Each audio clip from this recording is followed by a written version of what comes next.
High বন্ধুরা, আমি রূপম। তো দেব ভার্সেস জিৎ, কিডন্যাপ ভার্সেস শেষ থেকে শুরু এবং ঈদ 2019 এবং পুজো 2019, এটা নিয়ে অনেকে অনেক রকম ভিডিও বানিয়েছে। আমি বারবারই বলেছিলাম, মানে এই ভার্সেস করিয়ে ফ্যানদের মধ্যে যুদ্ধ লাগিয়ে আমার ভিউজ পাওয়ার কোনো ইচ্ছা ছিল না এবং আমি চাইনি যে এরকম কোনো আমার পার্সপেক্টিভ অনুযায়ী কোনো ভিডিও হোক।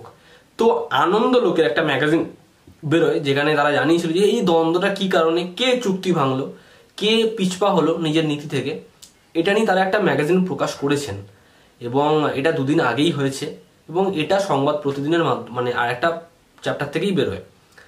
তো এই ম্যাগাজিনে পুরো ক্লিয়ার করা ছিল রিপোর্টারদের পয়েন্ট অফ ভিউ থেকে যে কিরকম ঘটনা ঘটেছিল।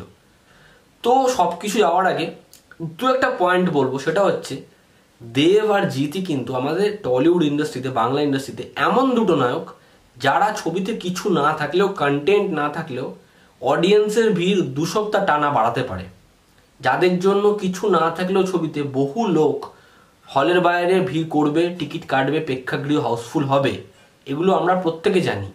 এবং থার্ড পয়েন্ট হচ্ছে যে যদি এনারা দুজন বড় বাজার না নেন, দুর্গাপুজো বলি বা আমরা ঈদ বলি, যদি না নেন তাহলে কিন্তু মার্কেট যে গ্রাফটা সেটা কোথাও থেকে ডাউনগ্রেড হবে।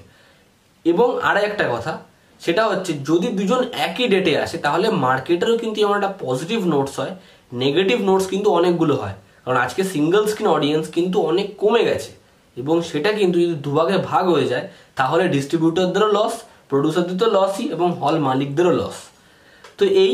তো এরপর যদি আসল কথায় আসি, তো যদি আমরা 1-2 বছর আগে যাই তো যদি দেখবো যে যখন দুর্গাপুজো আসতো তখন দেবেরও সিনেমা এসেছে, জিতেরও সিনেমা এসেছে এবং ঈদের সময় যদি বলি তখনও দেবের সিনেমা এসেছে, জিতের ছবি এসেছে একসাথে।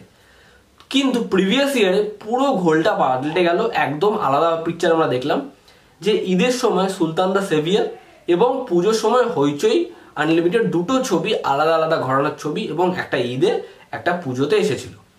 তো এর ঘটনার একদম শুরুতে, মানে এই ঘটনার আগে যখন বলি, তো এই ঘটনা যখন ঘটছে তখন রিপোর্টাররা জিতের কাছে গিয়েছিল একটা ইন্টারভিউ নিতে। তো এই ঘটনাটা কেন, কিভাবে হলো, কি করে তারা চুক্তিবদ্ধ হলেন, কারণ ইন্ডাস্ট্রির প্রচুর লোকের এটা বিশ্বাস যে দেব জিৎ কখনো এক হবে না, তারা কোনোদিন এক হবে না তাদের ফ্যানদের মতো, এবং তাদের মধ্যে একটা বড় বিশাল বড় দৃঢ় পাঁচিল আছে।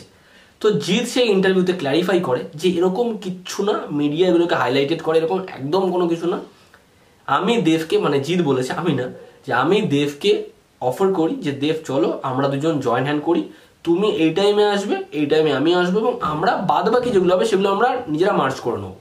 তো দেব বলে এবং জিৎ জানায় যে দেব এতে রাজি হয় এবং জিৎ সঙ্গে এটাও জানায় যে দেবের যে ম্যাচুরিটিটা এত বেড়ে গেছে এবং তার যে কন্টেন্ট ড্রিভেন কাজ যেরকম সে বাছাই করেছে, এতে জিৎ খুব খুশি এবং দুজনে এরকম ইন্ডাস্ট্রির জন্য ভালো চেয়েছেন, এটার জন্য জিৎ খুব খুশি এবং রিপোর্টার জিৎকে খুব সাধুবাদ জানায়। এরপর সেম রিপোর্টার দেবের ইন্টারভিউ নেয় একই বিষয়, তো আপনারা এরকম জয়েন্ট হ্যান্ড করেছেন আমাদের ইন্ডাস্ট্রির ভালোর জন্য, তো জিৎ আপনাকে অ্যাপ্রোচ করেছে, আপনি এটা রাজি হয়েছেন। তো এটা শুনে দেব প্রথমে জানায় যে আমি জানি না জিৎ এই কথাটা কেন বলেছে, তবে জিৎ কিন্তু আমাকে অ্যাপ্রোচ করেনি, আমি জিৎকে অ্যাপ্রোচ করেছিলাম যে জিৎ চলো আমরা দুজন এরকম এক ডেটে আসবো না, আলাদা আলাদা আসবো। কিন্তু জানি না এটা কেন জিৎ বলেছে, তবে এটা খুব ভ্যারি করে না যে কে বলেছে, সবচেয়ে এটা ইম্পর্টেন্ট যে আমরা দুজন এই জিনিসটা বুঝেছি, সামঞ্জস্য বজায় রাখবো এবং বাংলা ইন্ডাস্ট্রির এর ফলে উপকারী হবে এবং কোথাও একটা গিয়ে যে কম্পিটিশনটা সেটা খুব হেলদি থাকবে, এটা দেব জানিয়েছেন।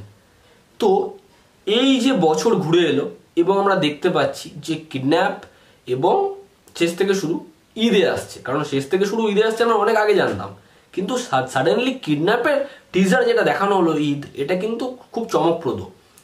তো সবাই রিপোর্টার আবারও 1 বছর পর জিতের কাছে একই প্রশ্ন নিয়ে গেল, আপনারা তো 1 বছর আগে এরকম একটা কথা বলেছিলেন, তো এমন কি ঘটলো যে 1 বছর পর সব চুক্তি শেষ হয়ে গেল, ঈদে এরকম ভাবে আপনারা দুজন আবার আসছেন, আবার মার্কেট তো ভ্যারি করবে, তাহলে কোথায় চিন্তা রইলো বাংলা ইন্ডাস্ট্রির জন্য?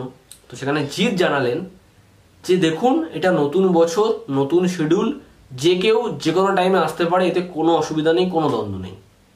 তো রিপোর্টার তো হুব্বা, রিপোর্টার এই একই কোয়েশ্চেন দেবের কাছে করলেন এবং তখন দেব জানালেন যে আপনারাও জানেন, আমিও জানি যে এইটা আমিও ভাবিনি যে 1 বছরের চুক্তি হবে এবং জিদ্দাও হয়তো ভাবেনি, মানে জিতও হয়তো ভাবেনি, কিন্তু একটা মিটিংয়ে যে তারা অনেক রিয়েলিটি শোতে যায়, তো সেখানে একটা শো চলাকালীন জিতের সাথে কথোপকথনে জিৎ বলে যে জিতের অসুর নামক একটা ছবি আসতে পারে, যে ছবিটা জিৎ রিলিজ করবে 2K19 পুজোতে।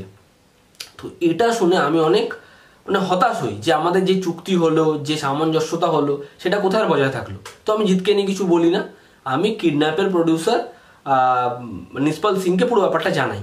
তো আমরা বলি ঠিক আছে, আমাদের তো কিডন্যাপ আসার কথা ছিল পয়লা বৈশাখে, কিন্তু পয়লা বৈশাখে ছবিটা আসে না, কারণ হচ্ছে প্রথম IPL, দ্বিতীয় হচ্ছে ভোট। এই দুটোতে আসলে ছবিটার এমনি বাজার গ্রাফ আরও কমে যাবে। তো নিষ্পাল সিং বলে তাহলে আমরা ছবিটাকে ঈদে রিলিজ করব। এবং দেব তখন বলেন যে দেখো, যখন জিৎ এরকম আমার ফিল্ম নিয়ে চিন্তা করলো না, সে নতুন আবার শিডিউল বলছে, তো আমিও চিন্তা করবো কেন, আমিও আমার ফিল্ম ঈদে নিয়ে আসবো। তো এটা দেব জানান। এবং এরপর রিপোর্টার ভাবে যে জিতের সাথে আবার কথা বলবে, কিন্তু জিৎ ফিল্মের শ্যুটের জন্য ব্যস্ত এবং জিতের সাথে কোনো রকম কন্ট্যাক্ট করা যায়নি। কিন্তু রাজ চক্রবর্তীর সাথে কথা বলা গেছে, যে শেষ থেকে শুরুর পরিচালক। তো রাজ চক্রবর্তী জানিয়েছে যে দেখুন, প্রত্যেক বছরের মতো জিৎ ঈদে আসছে এবং ঈদে আসবে, এটা সবাই জানে। এটা জানানোর কিছু নেই যে জিতের ছবি ঈদে আসবে না, এটা মানে ইন্ডাস্ট্রি একটা অবাক হওয়া বিষয় যে জিতের ছবি আসবে না। তো জিতের আসছে এবং দেবের ছবি এখানে এসে পড়েছে, এটাতেও কোনো হয়রানির বিষয় নেই, কারণ যে কেউ যে কোনো সময় আসতে পারে, এটাই হচ্ছে বিষয়বস্তু। এবং সবাই আমরা টলিউডের ভালোর জন্যই চেষ্টা করছি, এই বিষয়টা এত অবধি। তো যদি বিষয়টা এত অবধি থাকে তাহলে কিন্তু ঘাবড়ানোর কোনো ব্যাপার নেই, কারণ আমরা হিন্দিতে প্রচুরবার দেখেছি একসময় দুটো ছবি এসে দুটোই ব্লকবাস্টার হয়েছে, সুপারহিট হয়েছে। তো তাহলে এবারও তাই হবে। কিন্তু ঘটনাটা যদি এরকম থাকে তো হয়তো কোথাও একটা গিয়ে দ্বন্দ্ব হয়তো দুজনের মধ্যে হয়েছে, কিন্তু এই ব্যাপারটাকে মিডিয়া রিপোর্টাররা অনেক বড় করে বলছে। এতটা হয়েছে কিনা এটা নিয়ে কিন্তু অনেক বড় কোয়েশ্চেন মার্ক আপনি লাগাতে পারেন। কিন্তু আমার একটা সবচেয়ে বড় রিকোয়েস্ট দেব ফ্যান এবং জিৎ ফ্যানের কাছে, এই ঘটনাটাকে যারা বললাম এটা কিন্তু আমার নিজের বানানো নয়, এটাই সেখানে বলা এবং সেটাই আমি বললাম। তো এই যে একটু পরে না শুরু হয়ে জানো এই কমেন্ট বক্সে যে দেব জিতবে, জিৎ জিতবে, দেব হারবে, জিৎ হারবে। আপনারা দুটো ছবি দেখুন, তারপরে যেটা ভালো লাগে ডিসাইড করুন। কিন্তু দুটো ছবি দেখার কথা একটাই, একটা কারণেই বলা, আজকে কিন্তু আমাদের মেইন স্ট্রিম ছবির যে বাজারটা সেটা কিন্তু খুব ডাউনগ্রেড হয়ে গেছে। তো যদি এখনো আপনারা এরকমভাবে ডিভাইডেশন আনেন তাহলে কিন্তু আরও ভেঙে যাবে। তো প্লিজ দুটো ছবিকেই দেখুন, দুটো ছবিকেই সাপোর্ট করুন, অ্যাটলিস্ট ইন্ডাস্ট্রির জন্য সাপোর্ট করুন, আপনাদের সুপারস্টারদের জন্য সাপোর্ট করুন, দুটো ছবিকেই।